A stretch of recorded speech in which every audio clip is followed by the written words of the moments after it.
What is up everybody, this is Mark from MJ Aquascaping, hope you're doing well. In today's video I'm partnering with Fresh to bring you guys my top 10 easy plants. This list is perfect for beginners and every single plant on this list can also be grown without CO2. So let's get started.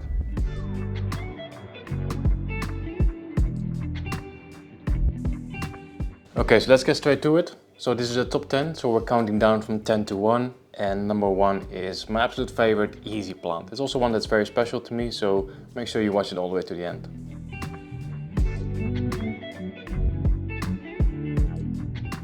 So we're starting with a very easy and very fast growing stem plant. And on number 10 we have Heteranthera zosterifolia, also known as Stargrass. Now I like this one a lot because it grows quite fast and also makes a lot of side shoots. So after just 1 or 2 trimming sessions you already have this really dense and bushy growth, which looks very good with this plant. It's also a very good indicator plant. So for example, if your nitrates are too low, then the tips of this plant will turn white, almost transparent. And then you just know like, okay, right now I need to dose a little bit more nitrogen.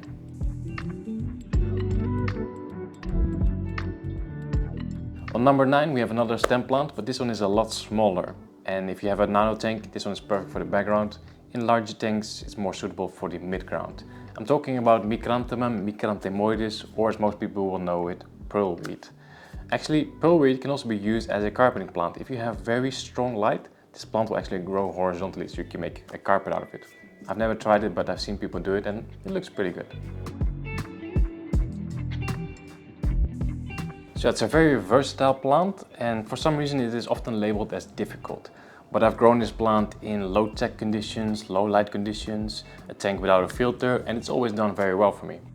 Now this stem plant doesn't really make a lot of side shoots, so if you want to create this dense and bushy growth, I would recommend to start by just planting quite a few stems close to each other.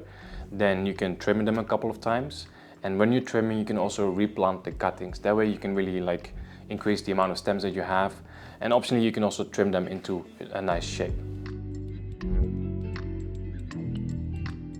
Okay, so we had 2 stem plants. Now let's move on to a carpeting plant. On number 8 I wrote down Helanthium tenellum. Some people still use the old name, Echinodorus tenellus, and the common name is Pygmy chain sword. Now I like this one a lot, and if you watch my YouTube videos you've probably seen me use it quite often as well. There's actually a couple different varieties. You have the tenellum green, you have tenellum red, and you also have tenellum broadleaf. They all work exactly the same way, they have the same requirements. And this one is perfect for the foreground or the midground, and it spreads by making so-called runners. So once it starts growing, it will make a shoot horizontally, and from that shoot a new plant will appear. So it grows quite fast, and it can actually be a little bit invasive as well. So sometimes you just have to trim the plant, but you also might have to remove some of those runners.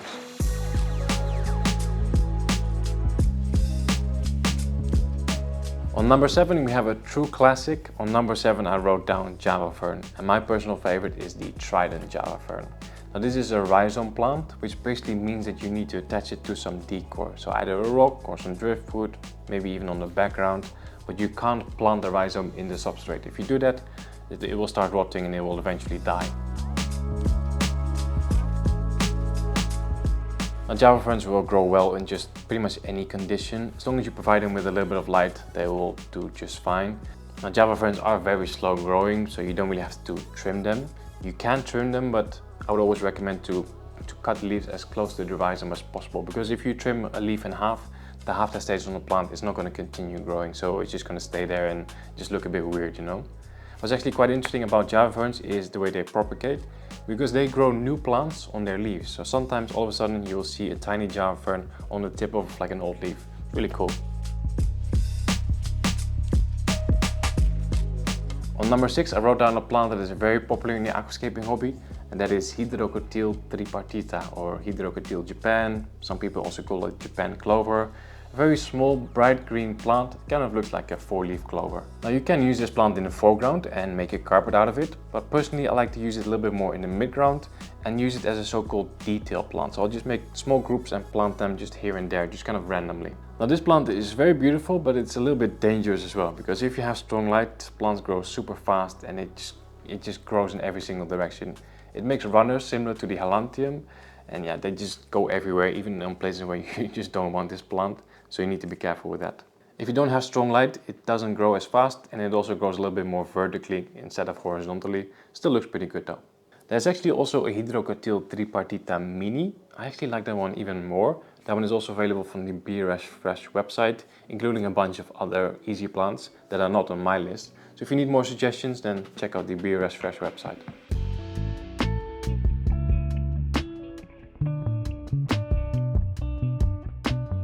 Okay, then on number 5 I have the last stem plant from this top 10, and it's also the only red plant in this top 10. And of course I'm talking about Ludwigia super red. There's actually another plant that I use quite often myself.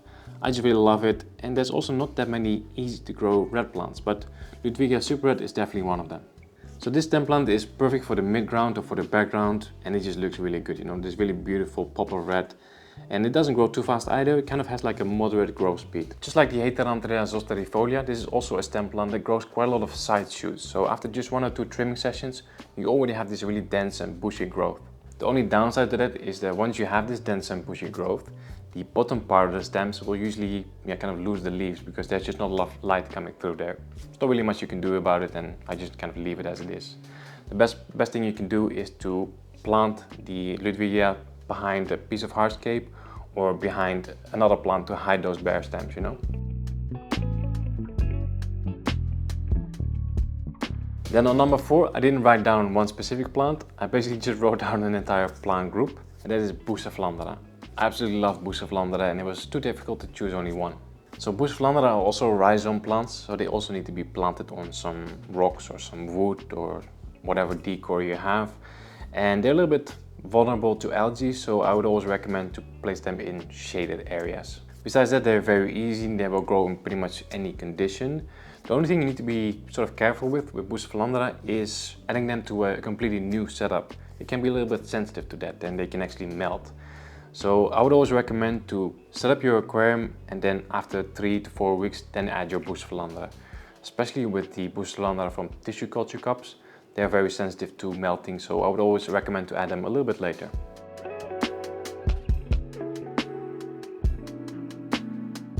Okay, then we're getting to my top 3 of easy plants, and on number 3 I wrote down a specific type of Cryptocoryne. If you know me, then you know I love crypts as well, and if you want an easy plant, crypts are like your perfect choice. On number 3 I have the crypt parva. So there's a lot of different types of crypts, but the parva is one of the smallest, and I just love it. Now obviously this is a very small plant, so you either have to use it in the foreground or in the midground. You can make a full carpet with crypt parva, but it's very slow growing, so it's going to take you a very long time, but if you can pull it off, it will look really good. I think I've seen 1 or 2 parva carpets in my entire life, and yeah, they look really good, but it just takes a lot of time. I always like to use them as a detail plant. So for example, next to some rocks or in between some small gravel, just a little bit of crypt parva there, just looks really good. It looks really natural as well.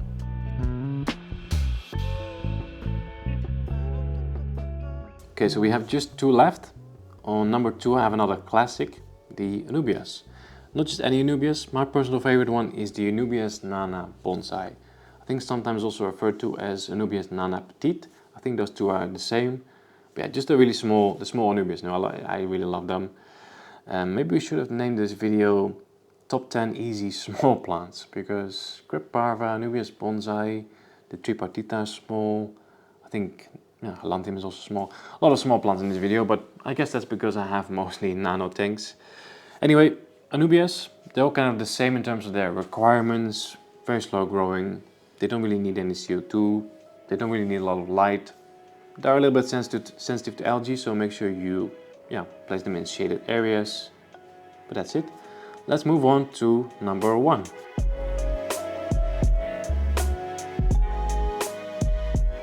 Okay, the last one. On number 1 we have Marsilea hirsuta, another small plant. And this one is my favorite carpeting plant for a low-tech tank. So that's why I placed it on number 1. So I mentioned at the beginning of this video that this number 1 plant is very special to me.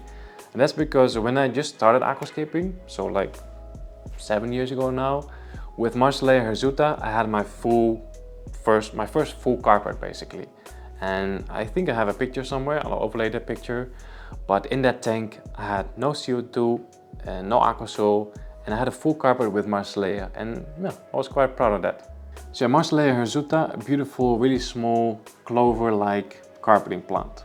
It grows quite slowly, so if you want to have a full carpet, especially without CO2, you're going to have some patience. I think the carpet that I made in the picture took me about 6 months or so.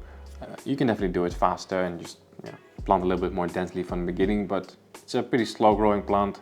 But I really like it, it just looks really good.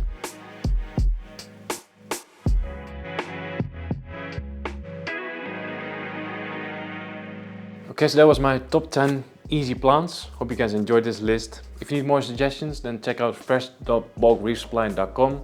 That's it, MJ out. Thanks for watching. See you in the next one.